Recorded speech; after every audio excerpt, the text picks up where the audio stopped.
This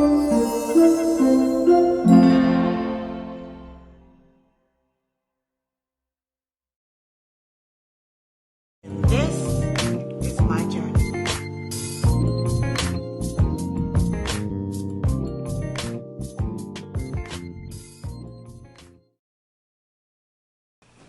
Good afternoon and blessings. Welcome to another episode of Broken Masterpieces Restored. Yeah, I am so excited that you had a moment to come and join us today. Today, I have a beautiful guest. She's such a sweet soul. Her name is Miri Morgan. She is a woman of God, anointed woman of strength and faith and courage in our God and in herself. She's beautiful. I had just a pleasure speaking with her. Today, she's going to share her journey, her story about losses of her children and losses in her life. You got to see this. Anyone that is dealing with a loss, it doesn't matter if it's today, yesterday, last month, last week, 20 years ago, 40 years ago, whatever, you need to watch this show. You need to invite someone. She talks about how she has allowed God to bring her through. Come right in. Join me in our conversation. Miri Morgan. Hello, hello, hello, everyone. It is my pleasure to introduce to you today Miss Miri Morgan. She's a beautiful woman of God. She's a woman of faith, and she has a story of some loss and pain, and she wants to share it with us. So she can tell us how she was able to get through it and how she gets through it each day. So today, welcome, Miri, to the show. Thank you. Okay, so who is Miri Morgan? I am a mom of four, and I'm also a blogger.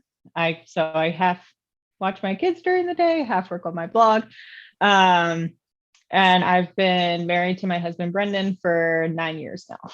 Okay, very good, very good. So, Miri, tell us your story. So right after me and my husband got married, it was about a month later. I hadn't been feeling good, so I went to the doctor. And that I was like, I think I have like the flu or something because I just really don't feel good. And I had taken a few pregnancy tests, but they've been negative. And the doctor like came in, she's like, "Oh, congratulations, you're pregnant." And I was like, I don't know what you're talking about. And so we went home and like we kind of tried to absorb it. We'd only been married for a month. Yeah. And we were just kind of starting to get used to the idea when a couple weeks later I ended up having a miscarriage. And it was just an incredibly devastating loss. We had nicknamed the baby Jack from, I don't even remember what the running joke was, but it was something with Jack Sparrow from Pirates of the Caribbean. And we really didn't know where to go from there.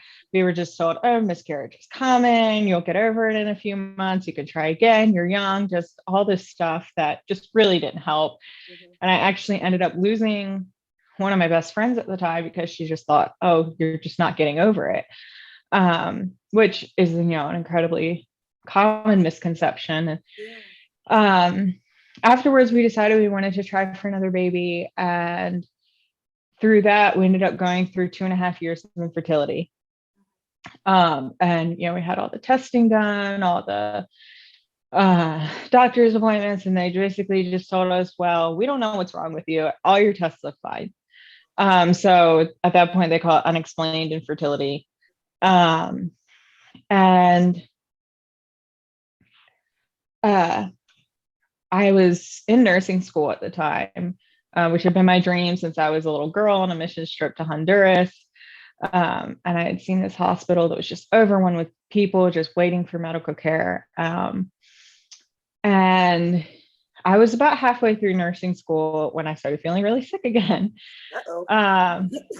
And so I took a pregnancy test at 4 a.m. because I just couldn't shake the feeling that I was pregnant. I was like, there's no way, because we're about to start fertility treatment. And we had decided to wait a little bit to save up money as well as like get to the end of my nursing school so I wouldn't be pregnant right in the middle of it. And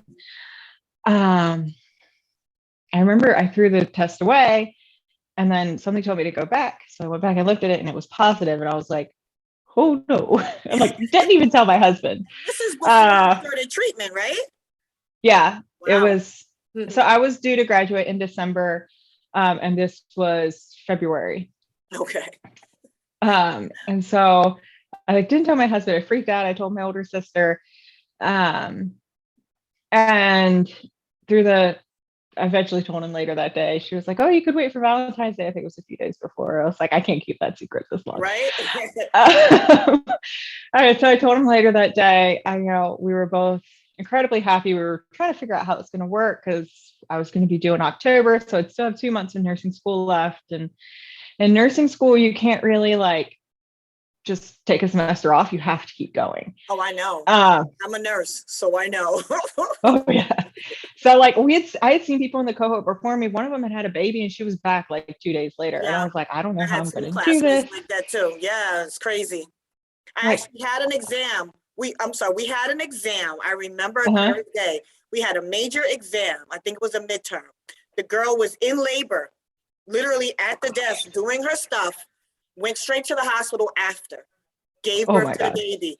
That was a Friday. She was back in school Monday. Wow. Bless I don't her. know. I could have did it. Thank God it didn't happen to me because I I wouldn't be know. able to do that. But I there's know. some people out there that make it happen like that. And they really do. And kudos to them. Yeah. Uh, yeah. And then, so I started feeling really sick. Turns out when I'm pregnant, I get really sick. One of the things I get is something called hyperemesis gravidarum, Yeah. which is extreme morning sickness. Like I couldn't eat. I lost 25 pounds. I was throwing up every night. Like it was terrible. In the meantime, I'm still doing nursing school. But a couple of weeks later, I started bleeding again. And so I thought we were having another miscarriage and went to the ER. We had this sweet friend. He was in medical school at the time. And my husband works downtown and he takes the bus. But the buses don't run during the day, so he couldn't come back. So my friend left his classes. He told him he had a family emergency. He picked up my husband and brought him to the ER. And I remember the nurse, she was just talking to me like I'd already lost the baby. And I'm like, we don't know this yet. And I'll never forget like the ultrasound tech. She's like, okay, the first thing I'm going to show you is there's going to be a little flutter on your screen. That's your baby's heartbeat. And sure enough, there was the baby and he was okay. I just had bleeds on either side of him. But again, the nurse was still just talking to me like, oh, you're so young. You can have another baby. And I'm just like, my baby's still alive. But they put me on bed rest, and because of that, you can't do clinicals from bed rest. And so I dropped out of nursing school, which was a huge relief at first because I had just laid on my couch for 2 weeks and did nothing instead of studying all the time. And but just got progressively sicker and sicker. But other than that, the pregnancy went relatively fine. On one of those genetic tests they do, it came back as he had we found out we were having a boy. And then it came back as he had high risk for having spina bifida. And so we were sent to a maternal fetal specialist instead of just my OB doing it. And we were told we'd have to meet with the genetic counselor first. And the genetic counselor told us, oh, because you had those two bleeds, a lot of times it can cause a false positive on the spina bifida. So we were like, okay, we're fine. We went into the ultrasound with no idea. And I remember the tech was really quiet and he was pushing a lot into my right hip to try to get images of the baby. And the MFM actually turned out to be a friend of ours.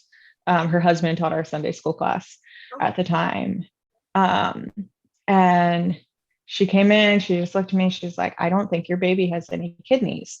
And we were like, I'm sorry, what? She's like, well, baby has no amniotic fluid.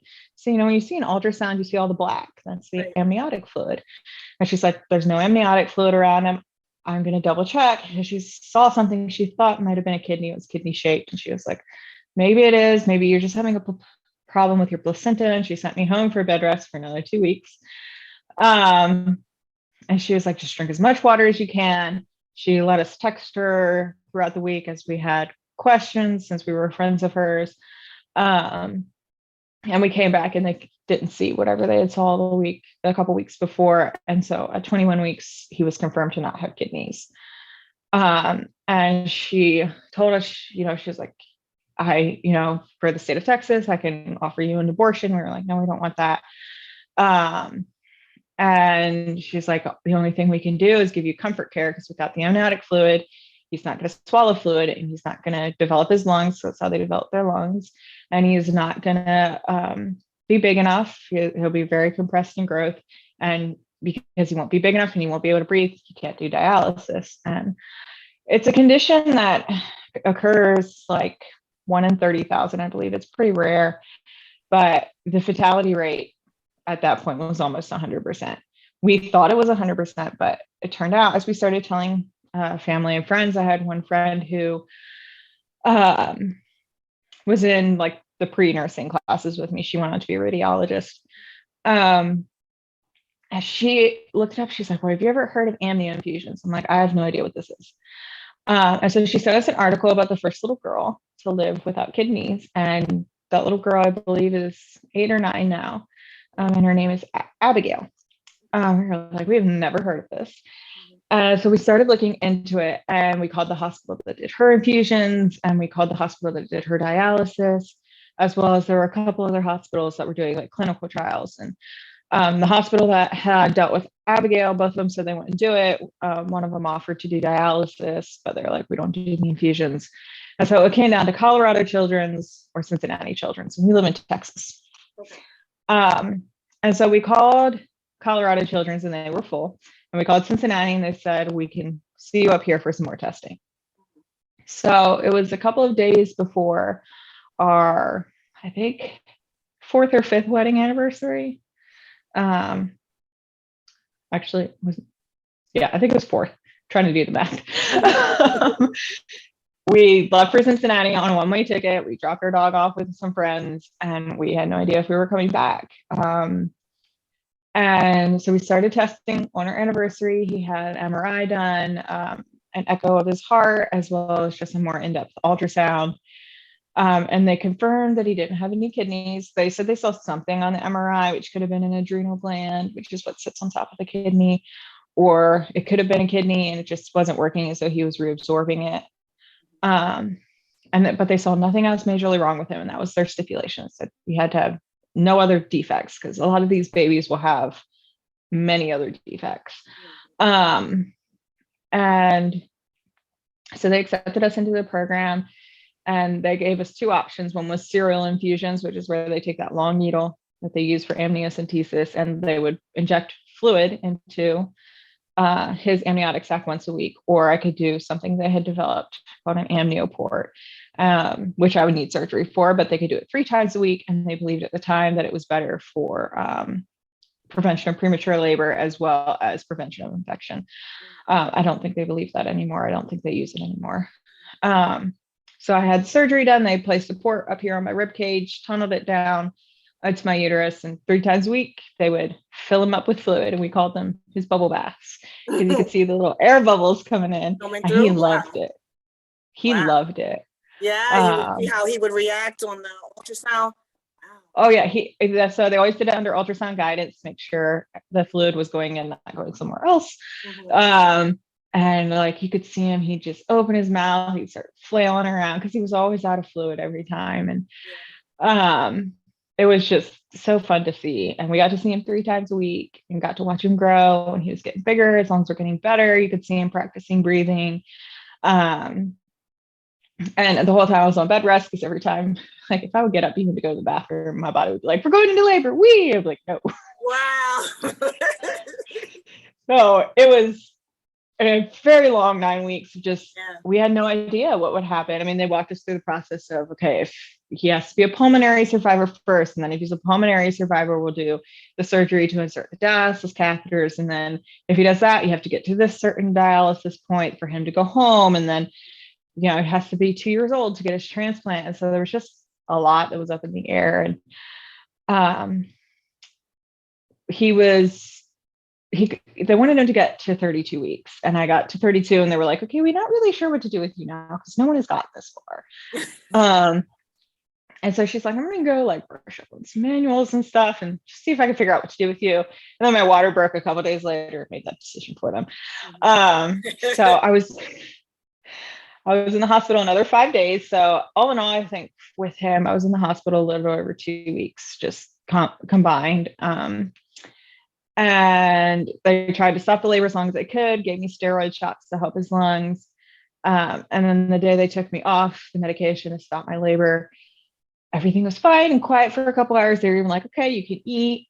And then of course, as soon as I started eating, I went back into labor. And because he was out of amniotic fluid, the contractions would compress down on his cord. Yeah. And so every time I'd have a contraction, he would go into distress. Yeah.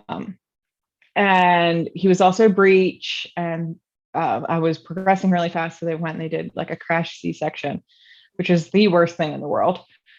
He was born on August 22nd of 2016. He didn't breathe. My husband said a little purple ball went flying across the room. There were like 10 or 12 people in the room just for him. And like, I was completely like, I don't really remember much. But he said, you know, he had one doctor there who had a stethoscope on his chest, and his whole job was to make sure he still had a heartbeat. And he just remembers him going, I still have a heartbeat. I still have a heartbeat every few seconds. And so they managed to get him intubated. They moved him over to the NICU. He was born at a different hospital because at the time they didn't have a labor and delivery ward at the hospital. I had them put me under because my anesthesia wasn't working right. And I remember like I woke up, and apparently I get very chatty when I've been under anesthesia. Just like I remember the nurse charting next to my head, waking up, and I was like, is he really a boy? Because we never confirmed it on an ultrasound. She goes, oh yeah, he's a boy. And right before he was born, we decided to name him Judah. Because it means praise in the verse. This time I will praise.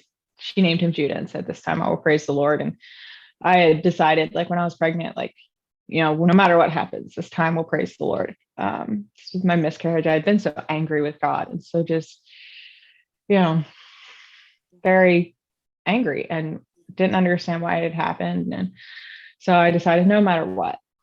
So he was our little Judah bear. That was his nickname. And they transferred him to the NICU at Cincinnati Children's later that night, which was a huge win because that meant he was stable enough to be moved. Right. I still hadn't met him at that point. They did try to bring his gurney into my room, but they brought him in backwards, and the room was really small. And so I only saw his little feet.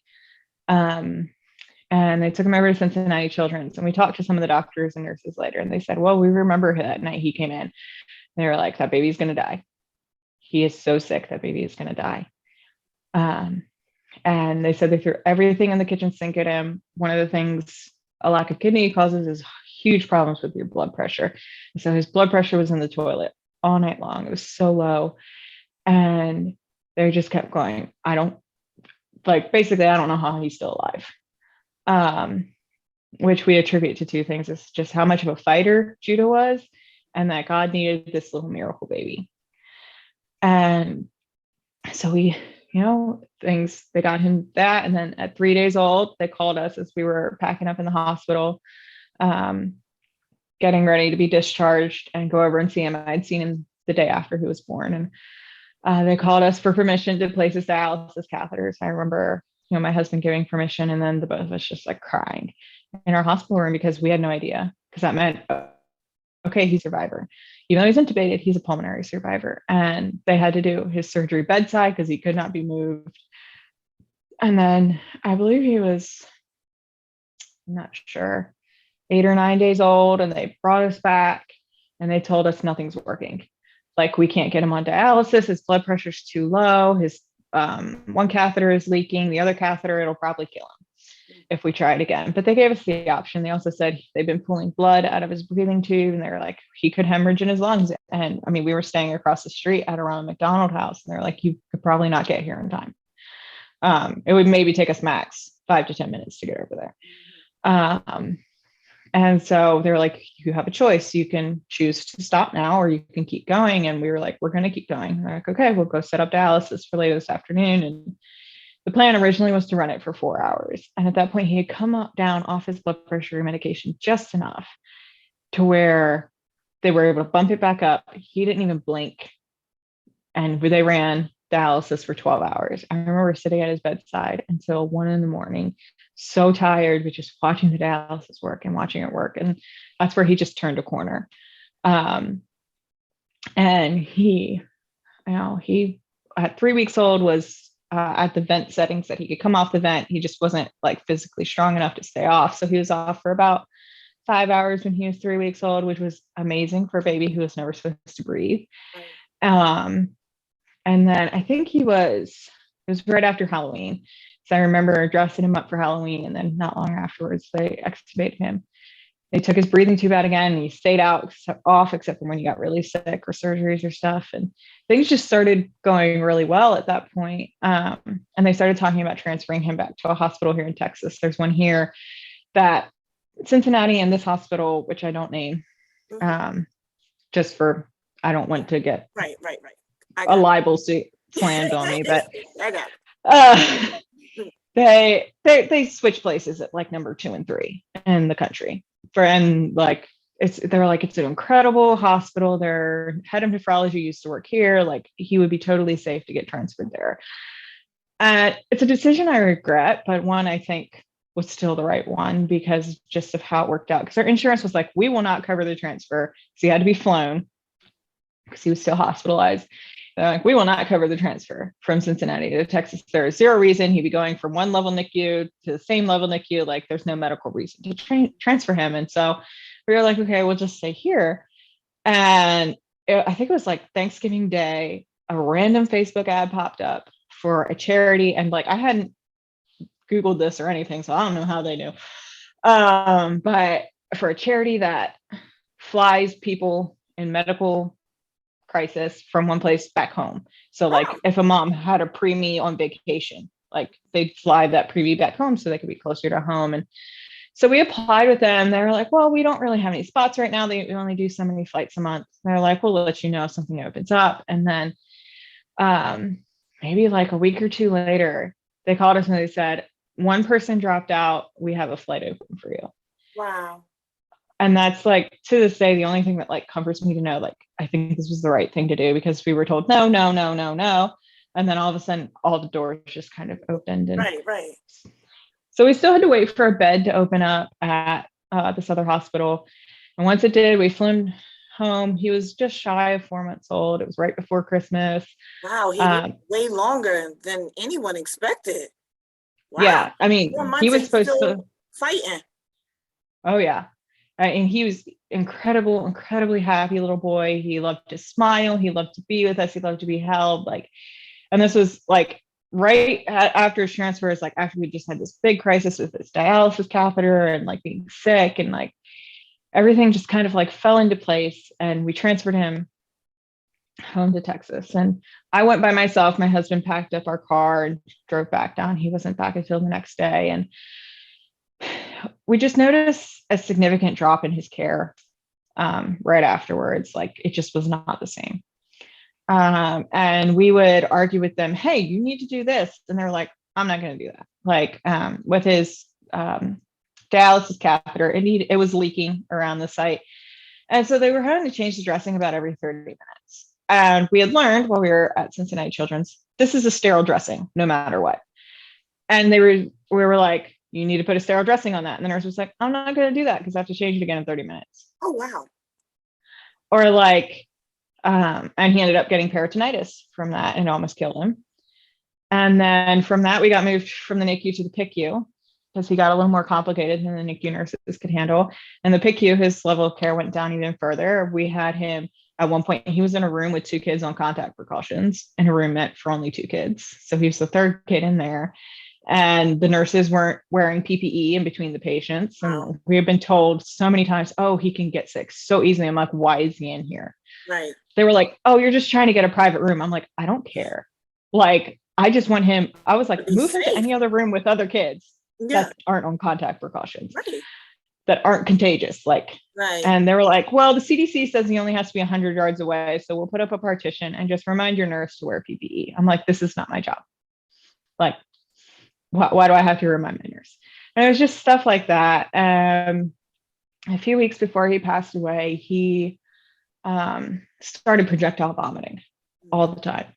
And he was on continuous feeds because they had to fluid restrict him and everything. So they just gave him food continuously. And I had asked the doctor, my husband's family has a lot of problems with food allergies, stuff like that. I was like, could he be having some kind of an allergic reaction, intolerance? It was like breast milk mixed with, excuse me, with a formula to like make it higher in calories, but and less volume. And they're like, oh no, babies aren't allergic to anything. And that's not true. But we thought at the time that it was. And we were like, okay, we're like, I guess you know what you're talking about. And he just kept projectile vomiting. He's like, oh, babies just throw up. I was like, okay, well, can we get a GI consult? And he looked me straight in the eye and he said, I'm not going to do that because you don't want to go down that rabbit hole.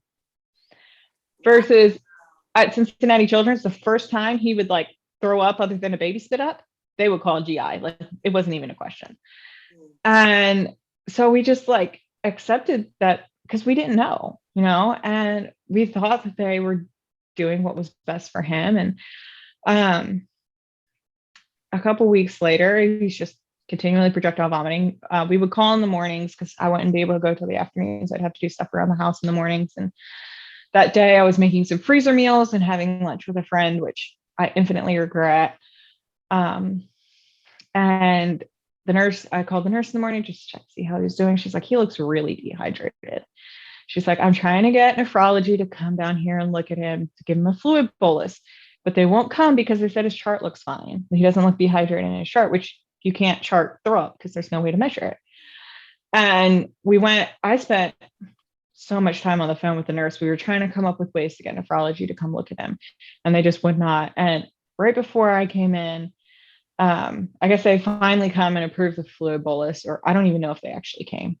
I don't know if the nurse just bugged them enough that they finally just did it. And I remember he looked terrible. His little eyes were all sunken in. His mouth was open. He was crying in a way I'd never heard before. The previous day, he had gotten off oxygen and he had been off for about 24 hours. And the nurse, unfortunately, was busy. It was cold and flu season. And, there are a lot of fragile kids that get cold and flu. And so she was trying to admit a new patient. And she was running in and out of Judah's room. And I told her, I think he looks a little dusky. He looks a little pale. So she just kind of threw a nasal cannula at me because that was all she could do at the moment. And my husband came in and my son was just throwing his head back and forth. And I couldn't keep the oxygen in his nose because he was just doing this. I couldn't get him to stop. I couldn't get him to close his mouth. And then he just went limp in my arms right as the doctor walked in, because I guess maybe the nurse finally had time to call him or he had time to come down. And they tossed us out of the room at that point. They intubated him. They didn't tell us much of what was going on other than, he just coded. And so at one point, nephrology, we finally saw them. They came out and they were like, well, your son's blood is really acidic and we need to do hemodialysis. He was on a different kind called peritoneal to clear it. We were like, okay, fine, do what you have to do. He left. He's like, okay, we'll tell you when we're getting ready to get started. We never heard from them again. And then we were just sitting out in the waiting room. We'd keep asking the nurse because they were like, well, they're doing sterile procedures. You can't go in there. We lived about 10 minutes away. So we were like, okay, we're just going to go home and try to get what sleep we can get because they're like, we don't know when we're going to be done. We had no idea what they were doing because they even locked his nurse out of the room.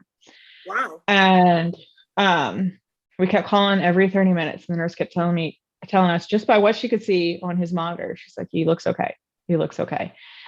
And then at 4 a.m, they called us and told us there was nothing else they could do. And we needed to come back. And how did you feel at that moment? Just absolutely devastated.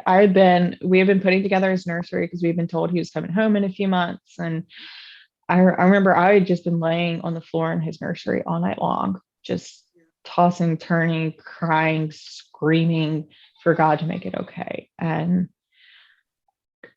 I had a feeling though that it was it. And so we went back and my husband was fighting with them. He's like, we're going to try this. They're like, no, we're not doing any of that. And we were adamant. We're like, we are not giving up.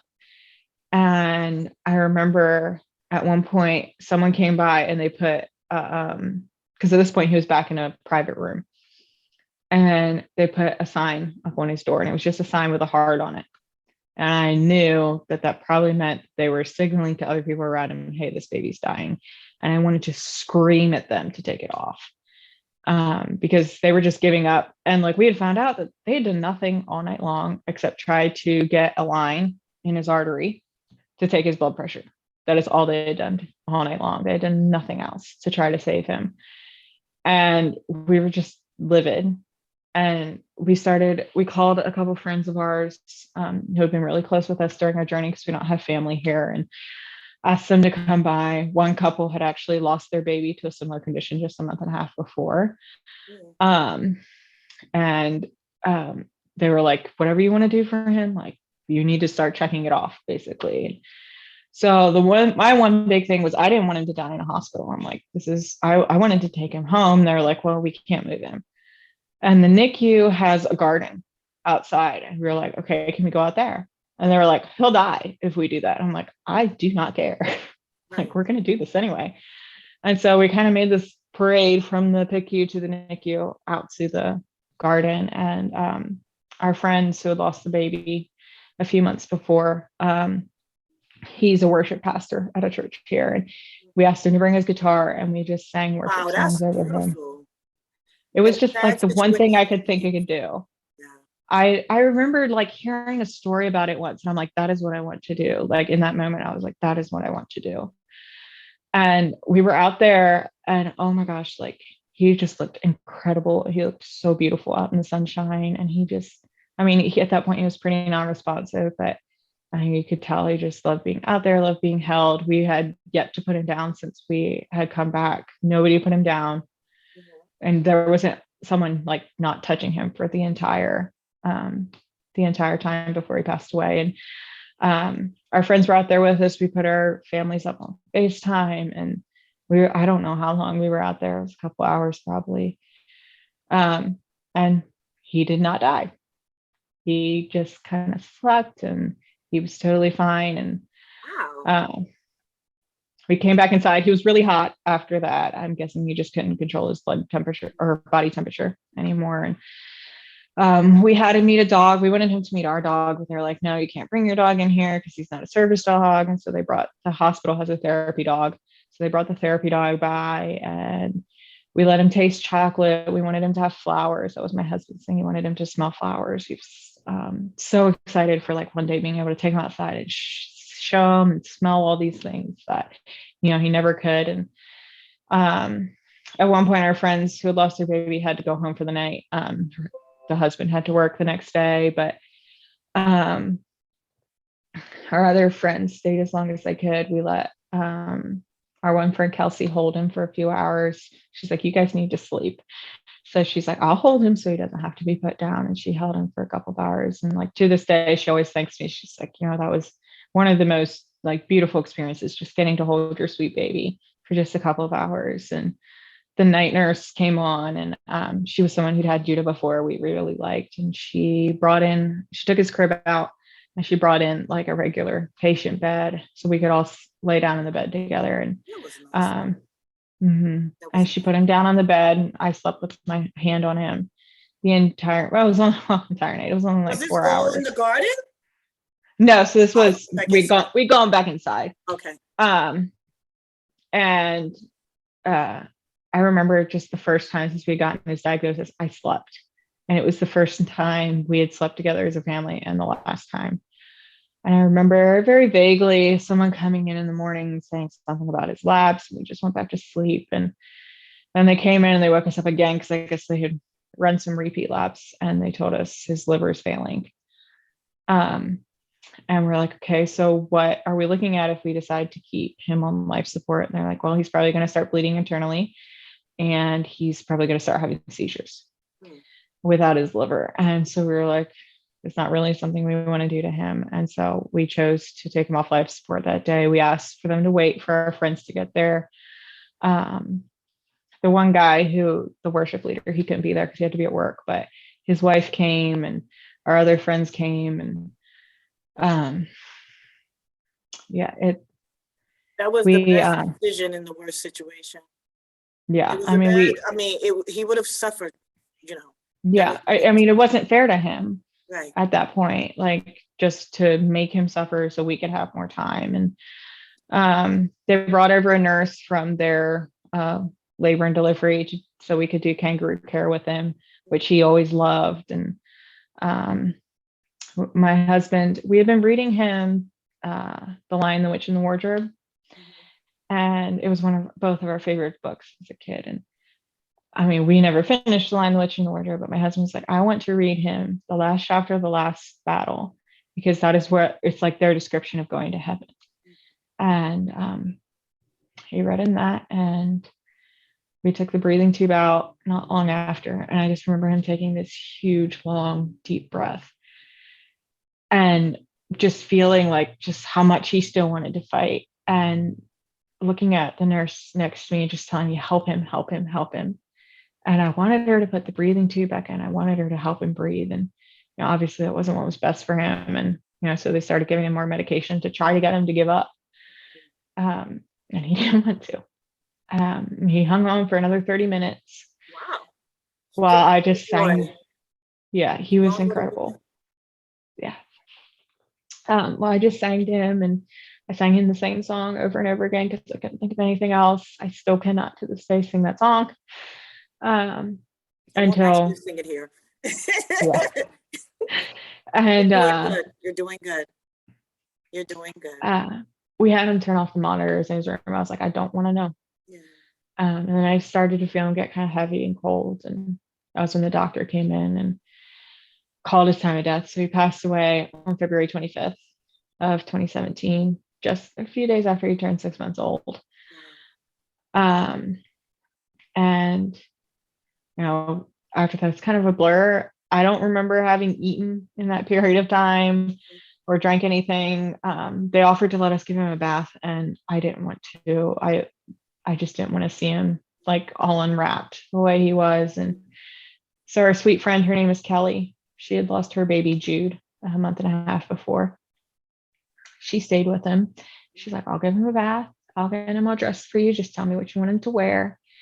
And I mean, the incredible strength that she must have had in that moment to do that again. Like, I cannot even comprehend. I'm sure it helped her emotionally too. It was helpful for her too. Yeah. Wow. And her mom, who was there, she had been watching her dog for us through all this.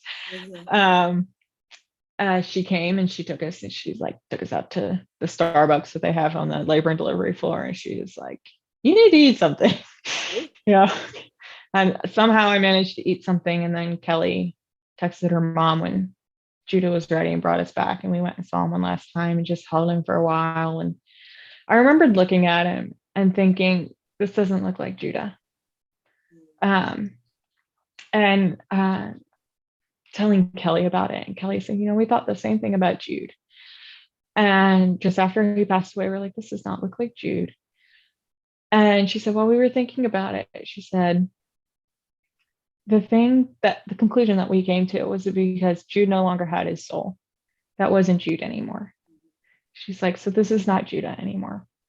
Judah's soul is gone. And Judah's soul is in heaven. And she stayed with us. She took pictures. Like, she was just incredible.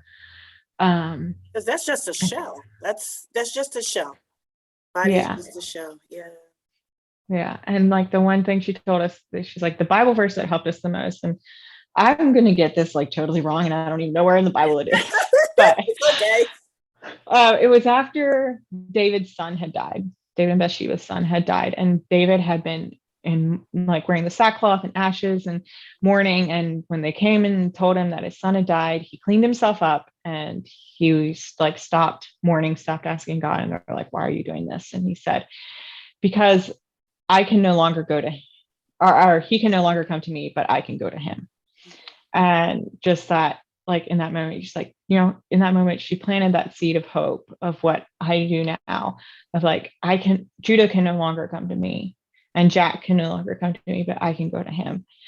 And just having that hope, even in the like beginning days of just, we went home, we collapsed. We had some people bring us some dinner and some groceries and fill up our fridge and stuff. And they talked with us for a while and they left. And I don't really remember anything other than my husband just fell asleep on the couch. And I remember like he was the one that really broke that day, and I was the strong one, and I'm not really sure how. And then the next day I broke, and he was the strong one. And I mean, we had so many people come around us in that time. My family flew out, his family flew out. Great to have Josh, support. Mm-hmm. yeah. And then we were like, we have no idea how we're going to pay for a funeral. My sister had started like a GoFundMe, and Josh and Kelly, who had lost their son Jude, they told us, oh, we're going to plan the funeral for you. Don't even worry about it. Like, we'll do it at our church. His dad is the head pastor at the church. And he's like, we'll do it at our church. The chapel that is like extremely popular for weddings just happened to be available that weekend. And which is where we wanted to have it, because I had no idea what to do. I was like, is your church available? Like, can your dad do this? I had no idea what to do. And she's like, we're going to take care of everything. If we need to iron out some details, we'll have you guys over for lunch. So they had us over for lunch, hashed out like details, like, do you want to speak? What songs do you want to play? We decided we wanted it more of a worship service than a funeral. And we asked people to wear blue for Judah. And because, we're like, we want to celebrate Judah and celebrate the fact that he is in heaven rather than mourn the fact that he is gone. Even though the funeral itself was really hard, I don't look back on it in like a terrible way, because I feel like we accomplished that. Like, we celebrated Judah and we celebrated him well. And I mean, we moved into then having to be parents who lost their baby, and we got a puppy because we needed something to put our energy into. And a couple months later, I felt really sick again. We were like, we had assumed that we would have the same infertility problems. But a couple months later, we found out we were expecting another baby. And I just had a feeling it was a boy, and I wanted to name him Arthur. And Arthur was the name of a surgeon at Cincinnati Children's who loved Judah. He would come and stand by his bedside, just talk to us. He rubbed Judah's back. Like, he loved him. And he was, I've never known a surgeon to be like this ever. And I was like, we had already decided we wanted to name our baby after someone on his care team. And then I looked up what Arthur meant, and it means brave as a bear. And we just kind of knew in that moment, even we hadn't found out it was a boy yet, that was our baby's name. Wow. How's Arthur doing now? He is great. So he does have some special needs. We're still we only recently got the news, so we're still trying to navigate it all. And he also has a rare food allergy that we think is what Judah had, where he would projectile vomit across the room. It's called food protein induced enterocolitis syndrome, and it's where their gut cannot break down the protein in food. And we think that's what happened with Judah. And like, this hospital is just so terrible with rare things. They were terrible with Arthur. I don't know.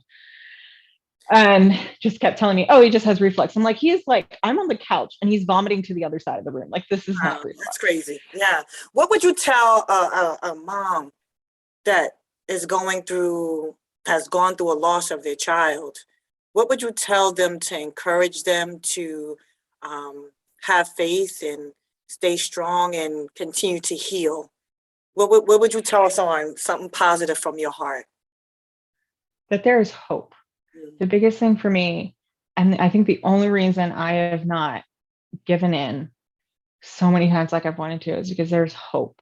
Hope that you get to see your baby again. Hope in Jesus Christ. Amen. Because Jesus has your baby, and your baby is healed, and your baby is not hurting. And because of that, I can go to my baby. And that has been the biggest driver that has pushed me through all of this, and just kept me from, I mean, I've had really bad times, don't get me wrong, but if there is hope, and that you need to find other moms who understand, because as much as your friends love you, if they've not lost a baby, they do not understand. And they can move on, and you're not going to move on, not the way the world wants you to. If grieving a baby is such a lifelong thing. And It's something that now I'm working to change. I'm working to change the stigma on, you have a miscarriage. Oh, it wasn't even a baby yet. Get over it. Just have another baby. Right. Like, every baby is wanted. Every baby is a person at the moment of conception, and you have every right to grieve that baby for the rest of your life. And I think Judah's story has just been so impactful, that in the past year, I felt God kind of tell me, we have Arthur's verse, which is, the Lord has done great things for us and we are filled with joy. And I never really read down past that, or if I had, I hadn't really noticed it. And then one day I was reading down past it, and I'm going to butcher it, but it said, those who mourn shall turn their mourning into dancing, bringing their grain sheaves with them, or something like that. And it's just a couple verses down from what we had deemed Arthur's verse. And I just felt God tell me in that moment, I need you to help other people turn their mourning into dancing. Because I'd had an Instagram reel go viral, and I was like overwhelmed. I was like, I'm not a social person. Like, you guys know I don't really do anything on this account. Like, I made the reel about Judah just out of like pure grief and just missing him and wanting some way to express it. And suddenly I went from 1,800 followers to like 20,000. Wow. And it was crazy. And I was like, I don't know what to do. And we were just having this moment in MOPS, mothers and preschoolers. And I was just like, I don't know what to do. And I just felt God speak to me through that verse. And he's like, I need you to do this. And I was like, you realize our lives are bonkers, right? Like, we also have a daughter who was born height of the pandemic. Like, and she's perfect. She's beautiful. She's our most normal baby yet. Okay, all right. But I also went through postpartum depression with her, and like, it has not been easy. And like, I just feeling myself come out of that postpartum depression. But like, I was still a couple months away from like really feeling like myself again. I felt God tell me this. And I'm like, I don't know how to do this. I am not a people person. I like to stay home and do my old lady crafts and not be with people. like I'm a knitter. I just sit home and I knit. Like, this is what I do, you know?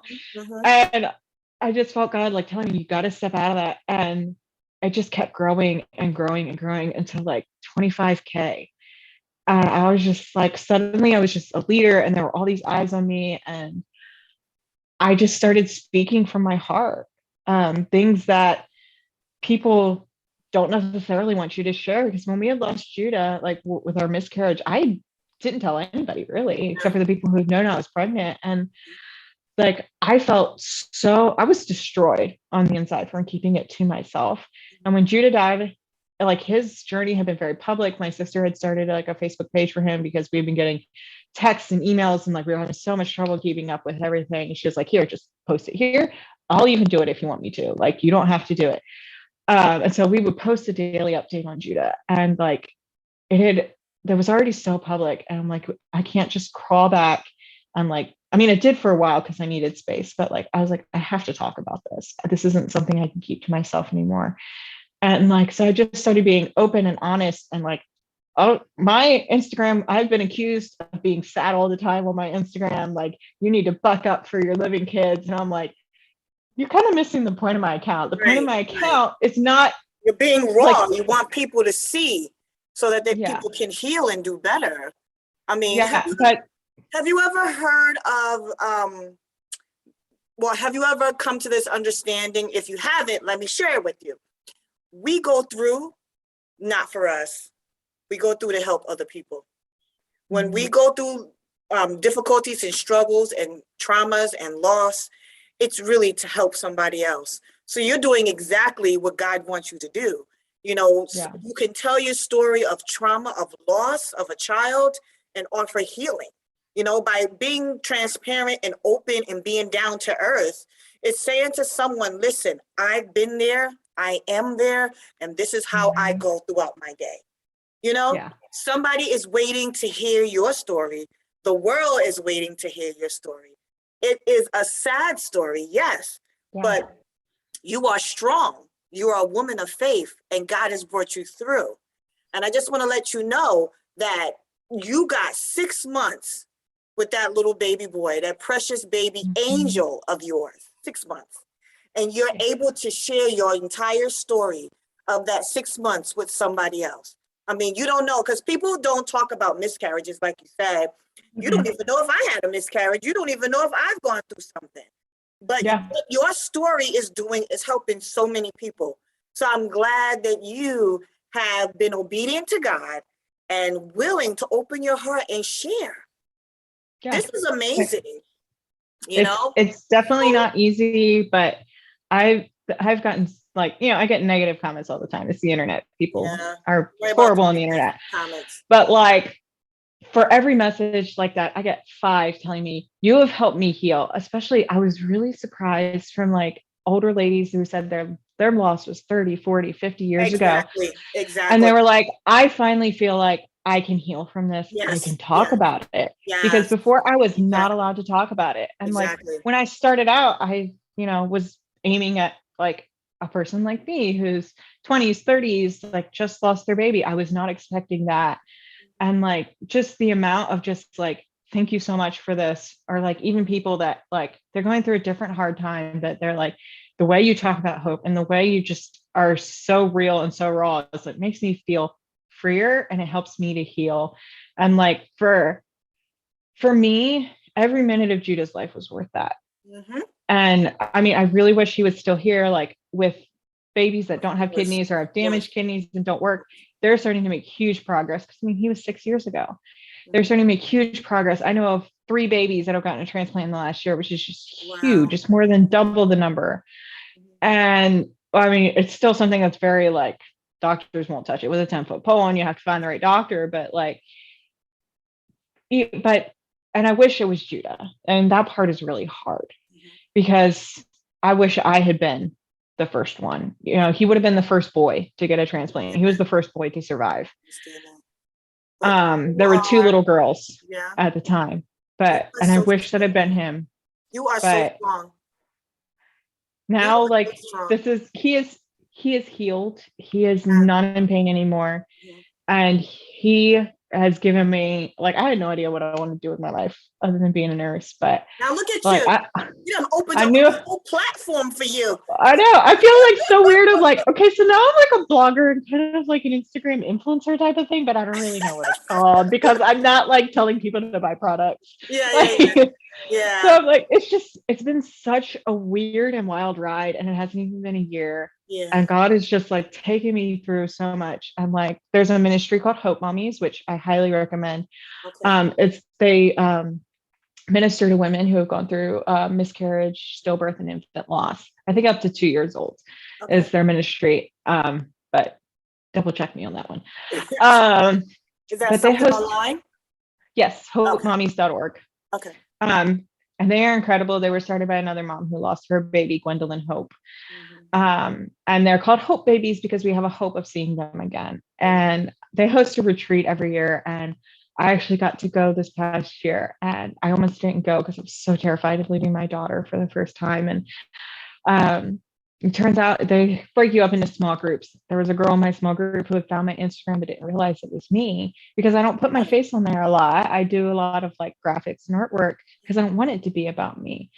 And she was like, you share your stories the first night. She was like, I knew Judah sounded familiar. She said, I found you because she had only recently lost her son to stillbirth. And she's like, I Googled for someone who was looking at this through a Christian perspective, and I found you. And just like, to be able to like meet her and hear her story, and just like the places God has put me in the last year, even though our lives keep getting crazier and crazier with like, hey, your son has another diagnosis. And we're like, oh my gosh.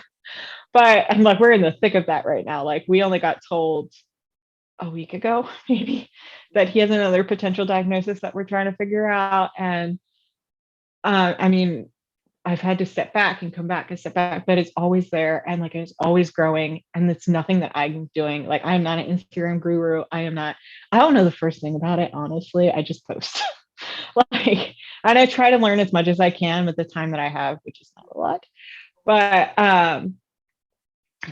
I can see God sustaining it through everything.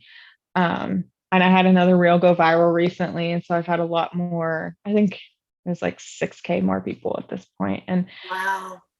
I've just had like, it's kind of been an influx And it was right at the point where I was kind of down on it. And I was like, I've been paying too much attention to the follower count and it had been going down. And I was like, is this really what you want me to do? Because people are leaving. And then like all of a sudden it just like popped up again. And like everything is like The Lord wanted to let you know. No, keep and now going. I'm busy again. And so Going. I like every time I get close to giving up, God's like, nope, still here. Yep. And it's Yep. just Yep. Because it's just an loss incredible thing. loss is such a difficult topic, and the loss of a child, I could not even imagine. People don't talk about it. Because people don't talk about it.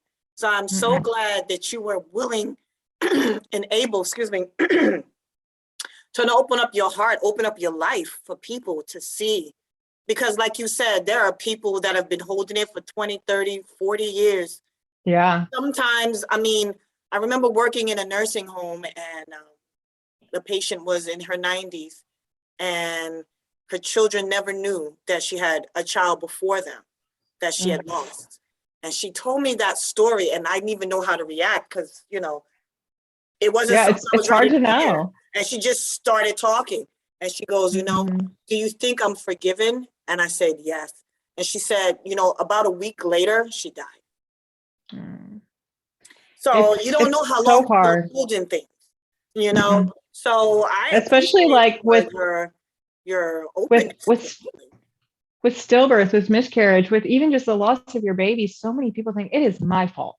Yes. Like for Jack, I blame myself for so long. For Judah, I blame myself for not going in sooner and kicking and screaming and telling them, give him fluid now. Because we believe he had a stroke from dehydration. We told them no autopsy, you are not touching him anymore. But like that is like what we hold to. And the nurse said, yeah, this could have been a stroke. And I mean, we went through the whole process. I was terribly angry with them. I mean, I still don't like them. Yeah. But we went through the whole process of looking into suing because that's a huge question again. Did you sue the hospital?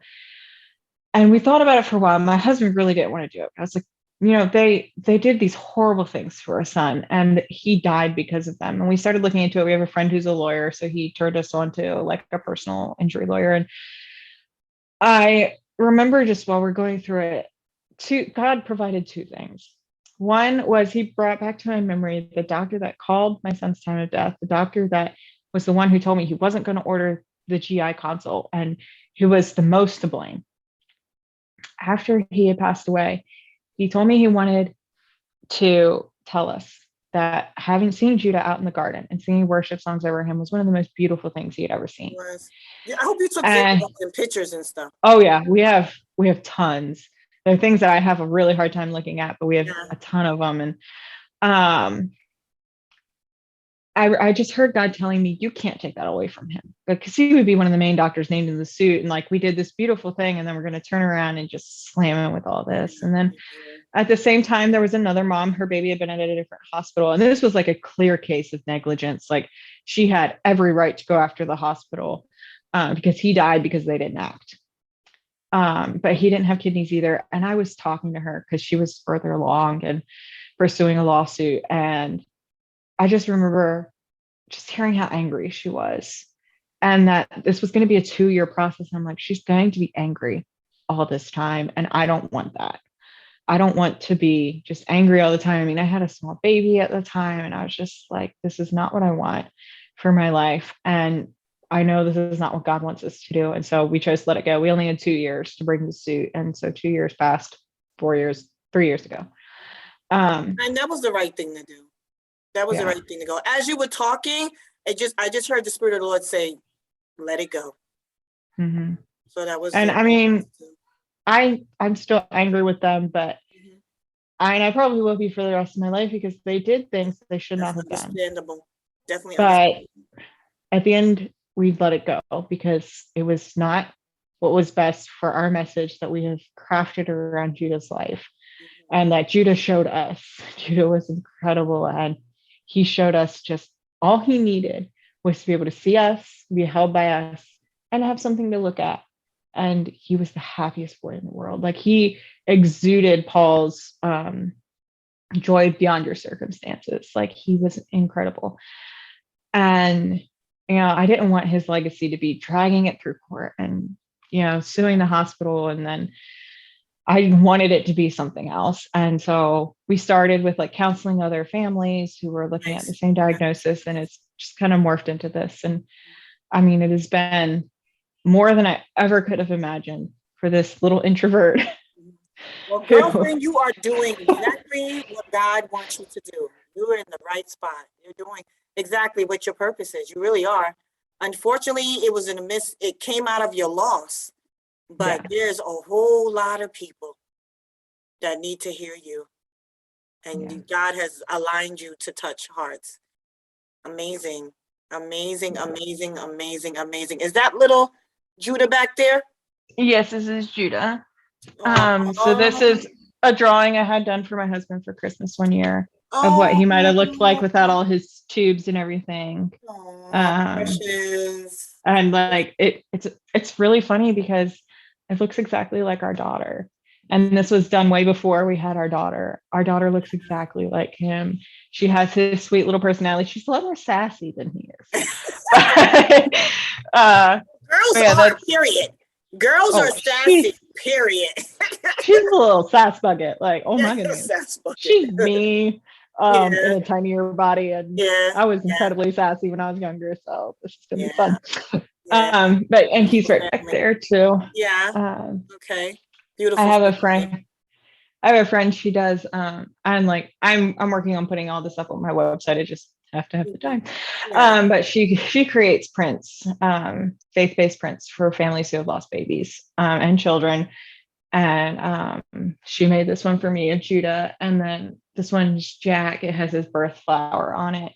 And they actually gave us those at the retreat. So I have two of Judah, and because I gotten this one before, so I have two of Judah. And so we have one that's just kind of like back in our closet. We're not sure what to do with it. We're like, it feels kind of weird just putting Judah in the closet, but I'm sure you'll find a nice place for it.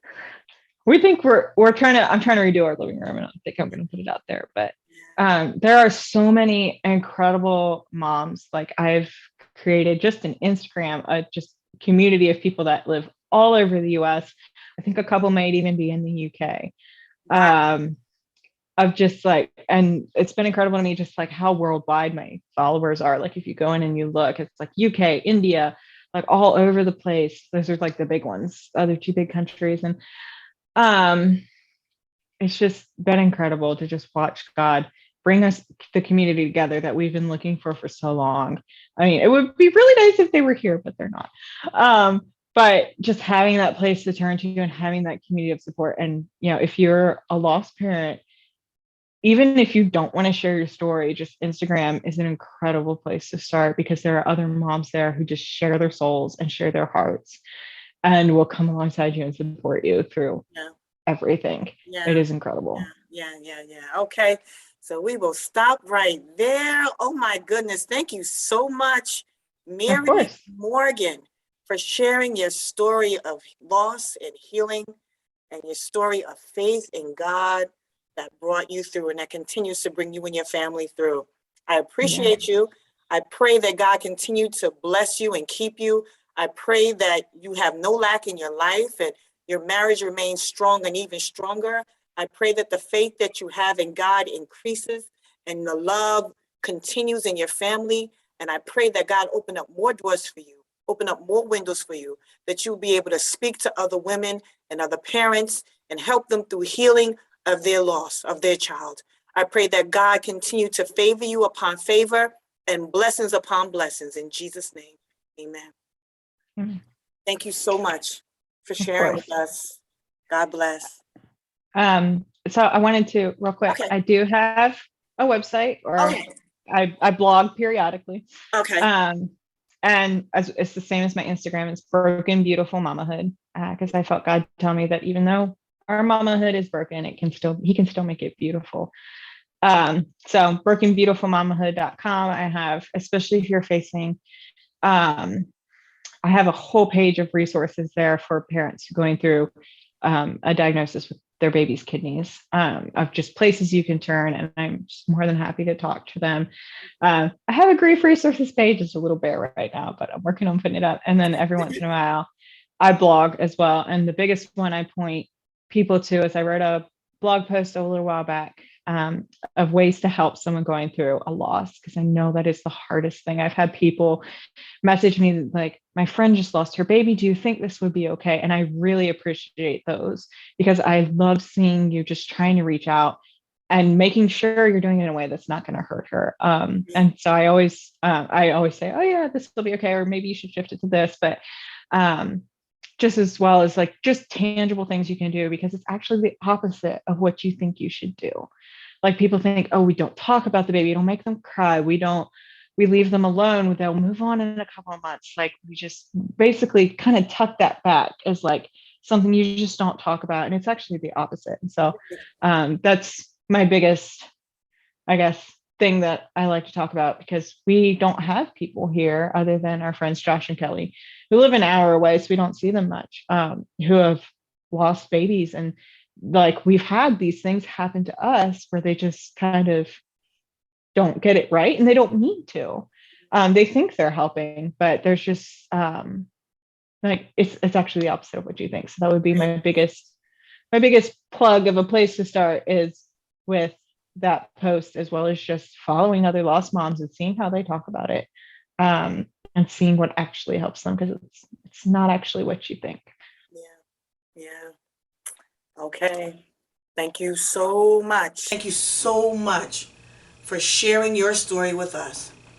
I know it wasn't easy, but it's necessary to help others. So I appreciate your willing spirit and your servanthood. Guys, I need you to follow her. She's a blogger. Her name is Broken Beautiful Mamahood.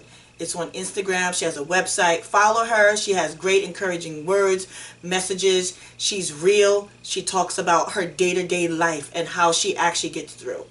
A lot of times people want to cover up loss and act as though they're not hurting, but there are people that are hurting. And people like Miri is someone that can help bring you through, help you heal, help you through your process, help you through your journey. Beautiful. Okay, see you next week. Join us next week for an amazing episode. We have another featured guest. She is amazing. Dynamite. Follow us on Instagram and Facebook. Also, like and subscribe to our YouTube channel, Broken Masterpieces Restored. Thanks again for joining us, and take care.